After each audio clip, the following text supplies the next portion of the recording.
Bem, sobre o Corinthians, né? O que eu vi ontem é um time que parece fadado ao rebaixamento, né? Nos últimos 11 jogos, uma vitória, 7 empates, 3 derrotas seguidas, né? 4 jogos sem vencer, é um desempenho muito ruim, de um time muito ruim e caro, né? Para aquilo que apresenta. Né? Ontem aquele golzinho do Gustavo Henrique proporciona a famosa agenda positiva, o copo meio cheio, mas o cenário é muito ruim, né? Já poderia ter tomado gols no primeiro tempo, tomou no segundo dois, e até que ponto, né, vale a pena? Lógico, pelo aspecto financeiro é sempre mais um dinheiro que entra, mas do ponto de vista técnico, permanecer em 3 competições me parece ainda pior para o Corinthians. Né? Jogou em Caxias do Sul quinta à noite com titulares em campo, né? Aí no domingo, quer dizer, no intervalo menor do que o do Flamengo, que jogou na quarta noite em Salvador, terá que enfrentar o Flamengo. Isso até pode, em tese, minimizar um pouco os problemas físicos do adversário, né?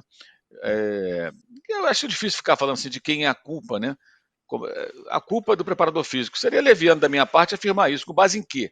Qual o meu conhecimento disso? O que falta é o preparador físico, já que o Tite adora colocar alguns dos integrantes da sua comissão técnica ao seu lado nas coletivas. Está na hora do preparador físico aparecer, o Fábio Bacera de Jean, até para tirar as nossas dúvidas da imprensa, dos torcedores, de todos, né? Perguntando, sendo perguntado a respeito dessas questões físicas. Né? Existe um raciocínio que eu acho que é um pouco mais raso, que é número de jogos total, cada um time disputou durante a temporada, que existe, claro, não pode ser ignorado, mas tem outro lado também que o Flamengo perdeu 5 titulares em potencial na Copa América. E isso, né, esticou a corda dos demais. Tiveram que jogar partidas seguidas. O Gerson joga 90 minutos praticamente todas as partidas há um tempão. Copa América foi em junho, julho, né? Ele está jogando direto. Então você não tinha como revezar, como alternar jogadores, você teve que ficar jogando com os mesmos jogadores importantes sempre. E essa conta vai chegando. O caso do Michael, que sofreu a lesão muscular, ele estava jogando normalmente lá, mas não era para jogar, colocar quem? Não tem jeito. Agora, o Cebolinha não foi lesão muscular, nem o Vinha. São outras contusões, até muito mais graves. Mas essa quantidade de lesões, parece que é óbvio que se tem um culpado, é a sequência de jogos. É a sequência de jogos. Como evitar isso? Aí é uma cobrança que pode ser feita ao clube. Se preparou adequadamente ou não, mas é preciso ouvir o lado do clube para entender o que foi feito e por que não deu certo, por que tanta gente está se machucando. Né? Mas até agora não falaram. Deveria falar. Muito mais importante do que o César Sampaio hoje, ou Matheus Bach, ou Kleber Xavier, é o Fábio Baceridian aparecer ao lado do Tite na coletiva, ou lá no CT, num dia de treinamento, com os jornalistas todos por lá, o preparador físico aparecer para conversar com a imprensa e ouvir as perguntas sobre isso, porque enquanto isso você fica aqui especulando. Aí tem torcedor que afirma a culpa é do preparador físico. Eu acho que seria uma irresponsabilidade eu falar um negócio desse. Não sei se a culpa é dele, gostaria de saber o que ele tem a dizer. Eu sei que o calendário é o grande responsável, ponto. Mas o calendário é igual para todo mundo. Não é, não. Nenhum time perdeu 5 titulares que ficaram mais de um mês jogando até o final da Copa América, os uruguaios, e durante parte dela, boa parte, o chileno, no caso, o Pulgar. E agora perde de novo, né? Para a gloriosa data FIFA. Inclusive, 2 jogadores brasileiros, né? Jogadores convocados. Não vai mais porque tem o eu digo que é o caso do Vinha, que não pode servir a seleção do Uruguai. A Rascaeta nem sei como vai ser, De La Cruz também, os 2 machucados. Então é uma situação que merece, acho que, uma discussão mais ampla. Mas não existem elementos para isso. Falta o clube se manifestar. Mas o clube não se manifesta, não fala, e a gente fica no terreno da especulação. Sobre as contratações, não era para ser um mercado tão pesado, acabou sendo muito em função dessas lesões, né, desses problemas físicos do Cebolinha. Por que contratou o Alexandre? Porque o Vinha se machucou. Por que contratou o Michael e agora o Plata? Porque o Cebolinha também se machucou. Então acabou sendo uma janela mais ampla. Caso contrário, eu acho que eu não teria contratado tanta gente. Iriam atrás do Alcaraz, de qualquer forma, né, que acabou sendo a contratação mais cara, que é um jogador que o Flamengo tenta contratar há anos, né, desde os tempos do Racing. Então, acabou sendo uma janela mais numerosa. E vai ter gente saindo, com certeza. Né? É possível que saiam jogadores até agora ou mais adiante. Vai sair gente, vai negociar jogadores. Eles vão tentar equilibrar um pouco essa balança aí, negociando alguns jogadores. O Vitor Hugo já foi emprestado aí na negociação do argentino. E mais gente deve ser negociada mais adiante, muito provavelmente.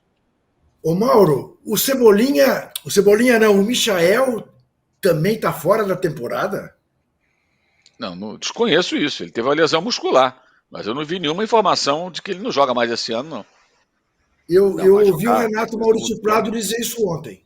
Eu desconheço isso. Tá. É. Aqui, ó, a galera já tá mandando mensagem pra gente. O Elisandro Banhos fala: parabéns pelo trabalho que vocês fazem. Muito obrigado. Não acho que fica sempre difícil fazer uma avaliação do nível de futebol das equipes, tendo em vista a quantidade de jogos e o número grande de contusões? Sim. Né, parece que o calendário brasileiro, do jeito que é quase que uma luta de sobrevivência ao longo da temporada. Agora, o Arnaldo, tem Corinthians e Flamengo em Itaquera e tem um jogo muito importante, que é Botafogo e Fortaleza. Aí sim. E aí, a minha pergunta é: essa rodada pode ser boa para o Flamengo nesse sentido, porque Botafogo e Fortaleza vão perder pontos. Alguém vai perder ponto, ou os dois até. Né? E depois, daqui a pouco a gente vai falar do Palmeiras, que pode se beneficiar com isso.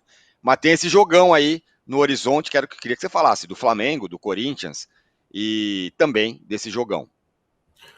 Bom, o jogão, começando pelo jogão que é sábado, né? A probabilidade de um jogão é grande, porque eles tiveram a semana de preparação. Né? Fora da Copa do Brasil, os dois tiveram um respiro para essa partida que vale muito, né? Um confronto direto pela liderança, sobretudo para o Botafogo, que recebe o Fortaleza, né? O Fortaleza, com essa campanha impressionante, ele visita o Botafogo, depois vai visitar o Palmeiras lá na frente.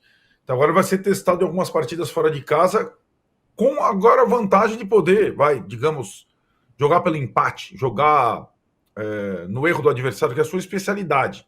Né? E o Botafogo precisa tomar a iniciativa, tentar recuperar a liderança nesse confronto direto, porque depois não tem mais Botafogo e Fortaleza, né? É o último dessa temporada.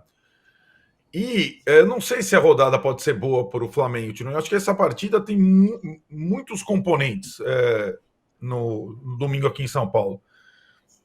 Aniversário do Corinthians, Tite voltando a Itaquera, Corinthians falando em final, não sei o que lá, é final. Eu não sei exatamente, o Flamengo ele consegue hoje lidar com as três frentes. Aliás, o Corinthians também está em três frentes. Mas o Flamengo joga as três frentes para vencer as três frentes. O Corinthians joga as três frentes para sobreviver no Brasileiro e tentar algumas coisas, alguma final nas Copas. E ele não consegue. E acho que essa é uma questão. Eu estava pensando nas declarações dos jogadores e na dupla argentina que o Juca citou, Ramon Dias e seu filho. Como o Corinthians praticamente só tem recém-chegado, né? O Corinthians, a reformulação foi completa. Todo mundo que chegou, de técnico ao último jogador, veio para o Corinthians com aquela situação: eu vim para o Corinthians para ser campeão, eu não vim para lutar contra o rebaixamento. Foi a frase do Gustavo Henrique ontem, que fez o gol no finalzinho, né? Que dá esperanças ao Corinthians no jogo da volta contra o Juventude. O grupo do ano passado, do Corinthians, envelhecido, precisando sim de uma oxigenação, de um ajuste, sabia exatamente o que estava se passando com o time.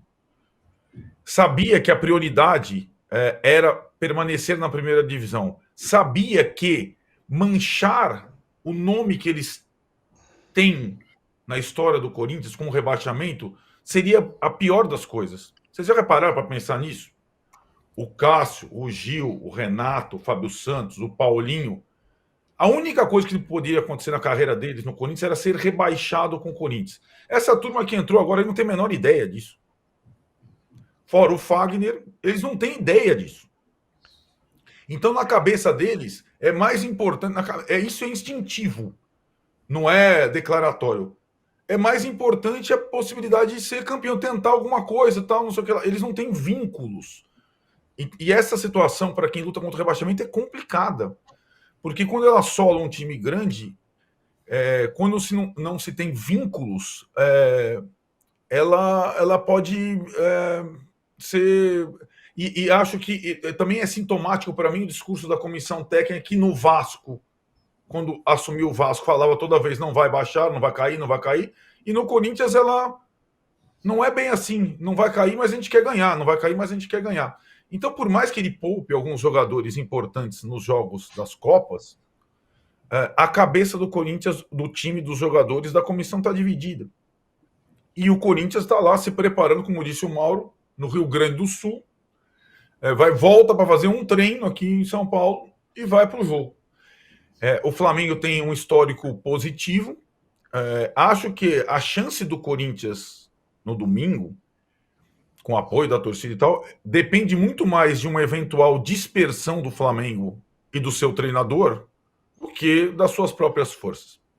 Se o Flamengo jogar minimamente concentrado e tal, é difícil o Corinthians vencer. E não basta mais o Corinthians empatar. O Mauro falou da lista de 11 jogos com uma vitória só, aquela com o Bragantino em Ribeirão Preto. Ao Corinthians no Brasileiro não basta mais empatar, mesmo com os melhores, né? Depois ele pega o Botafogo, não basta empatar, porque ele já empatou demais e está lá embaixo. Então, de fato, é uma situação que vai se tornando dramática, porque as rodadas vão passando, vai faltando menos jogos a cada semana, e o Corinthians tem esse sinal de alerta falado pelo Juca há muito tempo aqui, que é uma questão meio lenta e gradual, como os pontos corridos colocam, e a gente vai mirando quais os possíveis outros times que possam ser tragados pela zona de rebaixamento. A rodada no meio de semana com jogos atrasados foi ruim. O Criciúma ganhou. Cada vez fica mais difícil pensar do Criciúma descer para essa turma. O Juventude descer para essa turma. Agora, talvez o Bragantino está horrível. O Corinthians está mirando. Fluminense, Grêmio e Inter não me parecem times que vão lutar contra o rebaixamento.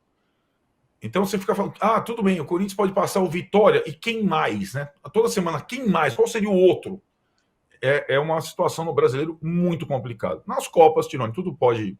O Corinthians pode eliminar o Juventude, pode ir para a semifinal com o Flamengo aqui, pode até eliminar o Fortaleza na Sul-Americana, mas o que importa são as 38 sagradas rodadas do Brasileirão. Ô Danilo, passar a bola para você, porque, como eu falei, né? Vai ter Fortaleza e Botafogo, fatalmente vai perder ponto. O Flamengo encara o Corinthians em Itaquera.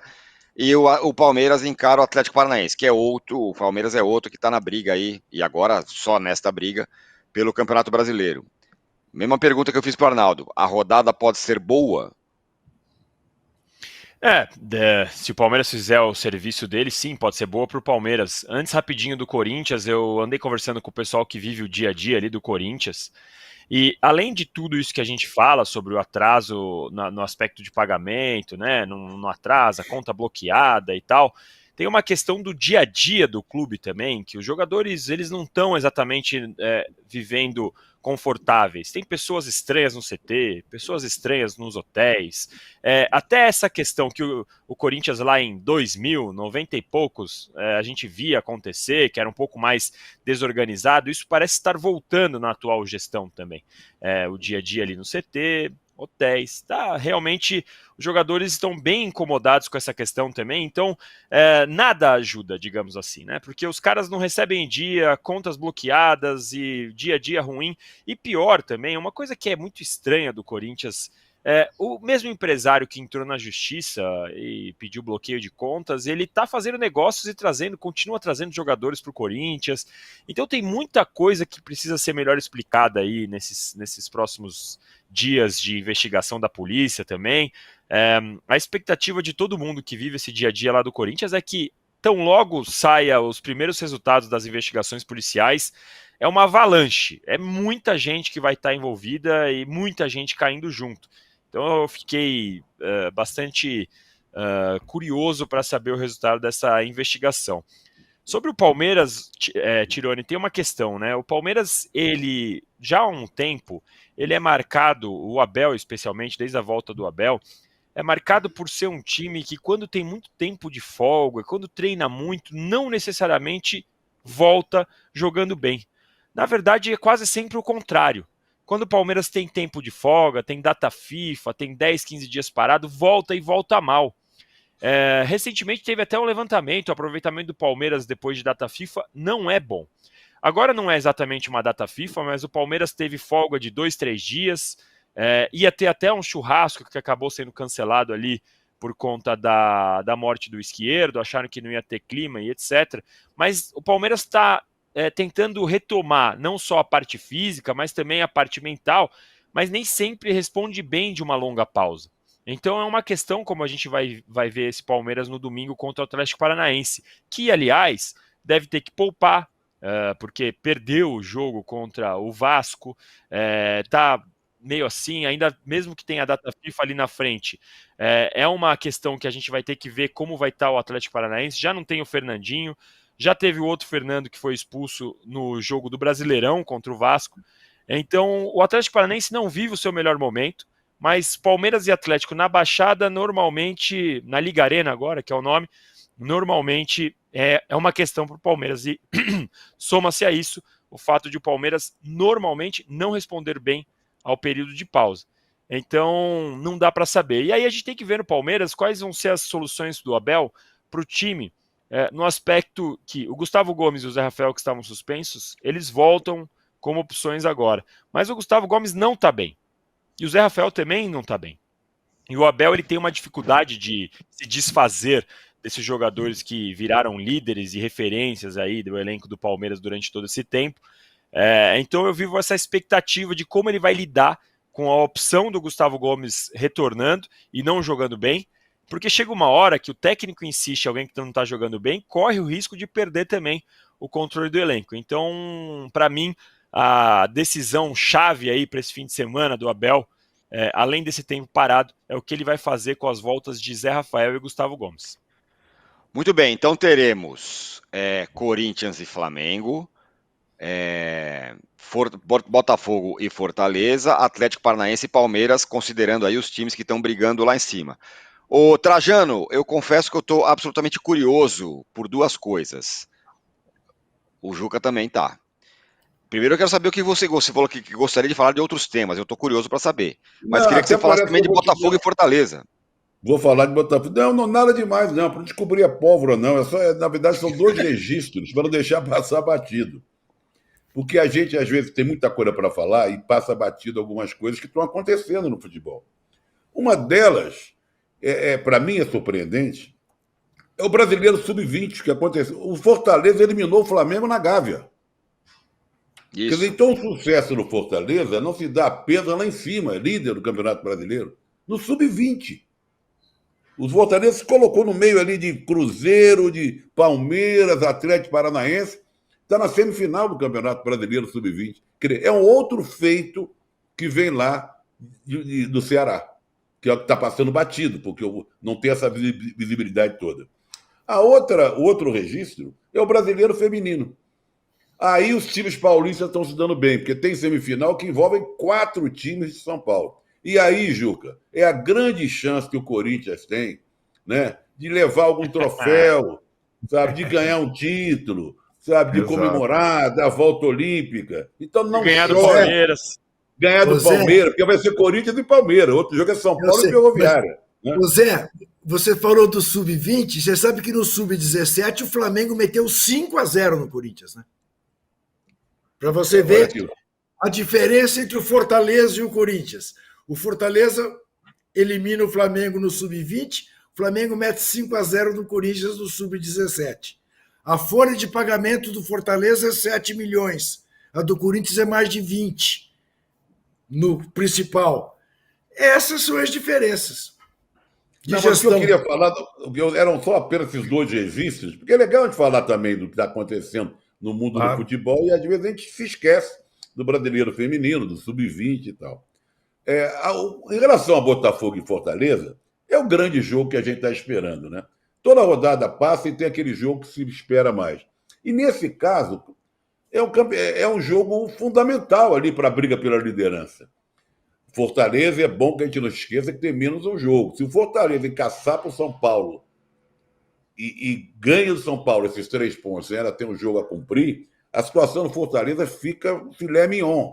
Então, eu acredito no bom, porque toda vez que tem expectativa de um jogo legal, o jogo não é legal. Mas esse aí, eu não sei porquê, talvez pela campanha dos dois times, né? A gente tem um jogo legal.